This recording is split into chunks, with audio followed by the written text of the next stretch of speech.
Assalamualaikum warahmatullahi wabarakatuh. Perkenalkan, nama saya Syawasi Syazili dari kelas 10F. Saya akan mempresentasikan tentang ekonomi. Di sini saya akan membahas tentang pengantar ilmu ekonomi, pengertian ilmu ekonomi, sejarah ilmu ekonomi, kebutuhan manusia dan kelangkaan sumber daya, serta pembagian ilmu ekonomi. Yang pertama adalah pengantar ilmu ekonomi. Istilah ekonomikus berasal dari bahasa Yunani, yaitu oikonomikos. Kata oikonomikos berarti pengelolaan ladang, yang merupakan mata pencaharian masyarakat pada zaman tersebut. Istilah oikonomikos ini awalnya dicetuskan oleh filsuf Yunani yang bernama Xenophon pada tahun 354 sampai 430 Masehi. Kata oikonomikos ini kemudian berkembang hingga muncul istilah homo economicus sebagai upaya manusia yang memenuhi kebutuhan dan kepuasannya dikala alat pemuasan kebutuhan tersebut itu terbatas. Hal inilah yang menjadi pendorong lahirnya ilmu ekonomi. Selanjutnya adalah pengertian ilmu ekonomi. Istilah ekonomi berasal dari bahasa Yunani, yaitu kata oikos yang berarti rumah, oikonomia yang berarti aturan manajemen rumah tangga yang baik, dan nomos memiliki arti atau makna hukum atau peraturan yang berlaku. Jadi, secara harfiah, ekonomi dapat diartikan sebagai beragam aturan atau manajemen dalam rumah tangga. Ilmu ekonomi juga adalah ilmu yang menelaah perilaku keuangan pasar, mulai dari suku bunga, nilai tukar, siklus bisnis, perdagangan internasional, kebijakan pemerintahan, hingga efisiensi penggunaan sumber daya alam yang terbatas. Selanjutnya terdapat sejarah ekonomi. Ilmu ekonomi lahir pada tahun 1776 dengan terbitnya buku Adam Smith yang berjudul Wealth of Nations. Buku Adam Smith ini merupakan buku pertama yang membahas ilmu ekonomi secara sistematik dan holistik. Adam Smith juga menjelaskan beberapa pandangan tentang ilmu ekonomi, yang kemudian menjadi cikal bakal lahirnya ilmu ekonomi sebagai cabang ilmu yang berdiri sendiri. Berkat gagasan Adam Smith juga dikenal sebagai Bapak Ilmu Ekonomi. Selanjutnya adalah kebutuhan manusia. Kebutuhan dapat diartikan sebagai sesuatu yang harus dipenuhi oleh seseorang untuk bertahan hidup layak dan menaikkan taraf hidupnya. Sementara keinginan dapat diartikan sebagai sesuatu yang tidak harus dipenuhi oleh seseorang, di mana tanpa hal tersebut sebenarnya dia masih hidup dengan layak. Kebutuhan manusia juga sesuatu yang dibutuhkan oleh manusia lainnya atau keinginan manusia yang harus dipenuhi demi tercapainya kepuasan rohani maupun jasmani seseorang untuk keberlangsungan hidupnya. Kebutuhan ini dapat berupa barang ataupun jasa. Kelangkaan atau scarcity adalah kesenjangan antara sumber daya ekonomi yang terbatas dengan jumlah kebutuhan hidup yang tidak terbatas. Kelangkaan timbul karena kebutuhan manusia terus bertambah. Akibatnya sumber daya yang tidak cukup untuk memenuhi kebutuhan hidup. Kelangkaan sumber daya juga diartikan sebagai kelangkaan ekonomi. Salah satu masalah ekonomi paling mendasar yang kita hadapi setiap harinya adalah banyak digunakan dalam bisnis untuk menunjukkan kesenjangan antara penawaran dan permintaan. Berikut ini adalah ciri-ciri kelangkaan sumber daya. Yang pertama, sumber daya jarang bisa didapat, bisa juga tidak mencukupi. Dengan kata lain, alat pemuas berupa barang dan jasa terbatas. Selanjutnya terdapat keinginan atau kebutuhan manusia yang tinggi. Dapat dikatakan kebutuhan manusia tidak terbatas.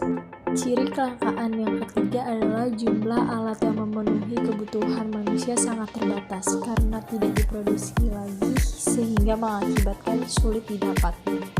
Yang terakhir adalah harga permintaan yang melambung tinggi dibandingkan harga biasanya karena jumlahnya yang terbatas sedangkan permintaan dari konsumen yang tinggi. Selanjutnya terdapat dampak kelangkaan sumber daya. Yang pertama, kenaikan harga. Jika permintaan lebih besar dari ketersediaan sumber daya, maka harga akan melambung. Hal ini wajar terjadi karena biasa disebut sebagai siapa cepat dia dapat atau siapa berani bayar lebih tinggi dia juga yang akan dapat barang tersebut.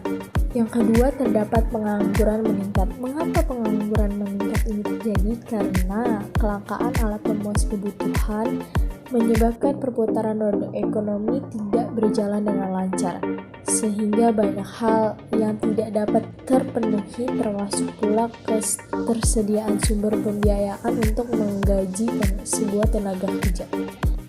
Yang ketiga, terdapat kriminalitas yang meningkat. Untuk memuaskan sebuah kebutuhan, seseorang harus memiliki alat tukar yang seimbang. Untuk memperoleh alat tukar, diperlukan suatu usaha dan pengorbanan. Usaha yang dilakukan jika tidak sebanding dengan ketersediaan lapangan pekerja, maka usaha ini tidak akan menghasilkan nilai tukar. Yang keempat, terdapat angka kemiskinan bertambah. Mengapa hal ini terjadi? Karena minimnya sumber daya yang mampu menghadirkan daya beli, berdampak pada ketidakmampuan untuk memenuhi kebutuhan. Tidak terbelinya alat pemuas kebutuhan pokok dapat diindikasikan sebagai munculnya kemiskinan. Yang pertama adalah ekonomi deskriptif, adalah berusaha menggambarkan keadaan perekonomian yang sebenarnya terjadi di masyarakat. Yang kedua adalah ilmu ekonomi teori, yang merupakan kumpulan asas dan hukum ekonomi yang digunakan sebagai dasar melaksanakan kebijaksanaan ekonomi. Teori ekonomi terbagi atas 3, yaitu ekonomi makro, ekonomi mikro, dan ekonomi syariah. Selanjutnya adalah ilmu ekonomi terapan, yaitu adalah ekonomi yang dipandang sebagai sarana bagi masalah-masalah praktis. Nah, ini adalah ilmu ekonomi teori yang saya telah sebutkan di awal, bahwa ilmu ekonomi teori terbagi menjadi 3. Yang pertama adalah ekonomi makro. Ilmu ekonomi yang fokus kajiannya mempelajari ekonomi secara luas, nasional ataupun internasional. Kajian ekonomi makro adalah persoalan ekonomi yang menyangkut suatu negara. Misalnya, pendapat dan penduduk nasional, jumlah uang yang beredar, pertumbuhan ekonomi, kesempatan kerja, dan tingkatnya pengangguran, serta hal lainnya yang sifatnya makro. Selanjutnya, yang kedua adalah ekonomi mikro, adalah ilmu ekonomi yang fokus kajiannya mempelajari hal-hal yang tingkatnya kecil, misalnya pada level individu atau organisasi. Yang terakhir adalah ekonomi syariah, adalah ilmu ekonomi yang mempelajari upaya manusia sesuai kebutuhannya dengan cara yang sesuai dengan ajaran Islam. Ilmu ekonomi syariah juga selalu mengacu kepada Al-Quran dan hadis sebagai sumber ajaran agama Islam. Misalnya, aplikasi dari ekonomi syariah adalah bank syariah, badan wakaf, hingga badan amil zakat. Nah, di slide ini adalah sebuah prinsip, kegiatan, dan motif ilmu ekonomi. Prinsip ekonomi adalah dasar berpikir untuk mencapai tujuan tertentu dengan pengorbanan sekecil mungkin. Sedangkan kegiatan ekonomi adalah prinsip setiap langkah yang dilakukan manusia untuk memenuhi kebutuhan hidupnya, yaitu konsumsi, produksi, dan distribusi. Yang terakhir, terdapat motif ekonomi adalah daya yang menggerakkan orang untuk melakukan suatu tindakan ekonomi. Sekian dari saya, terima kasih. Wassalamualaikum warahmatullahi wabarakatuh.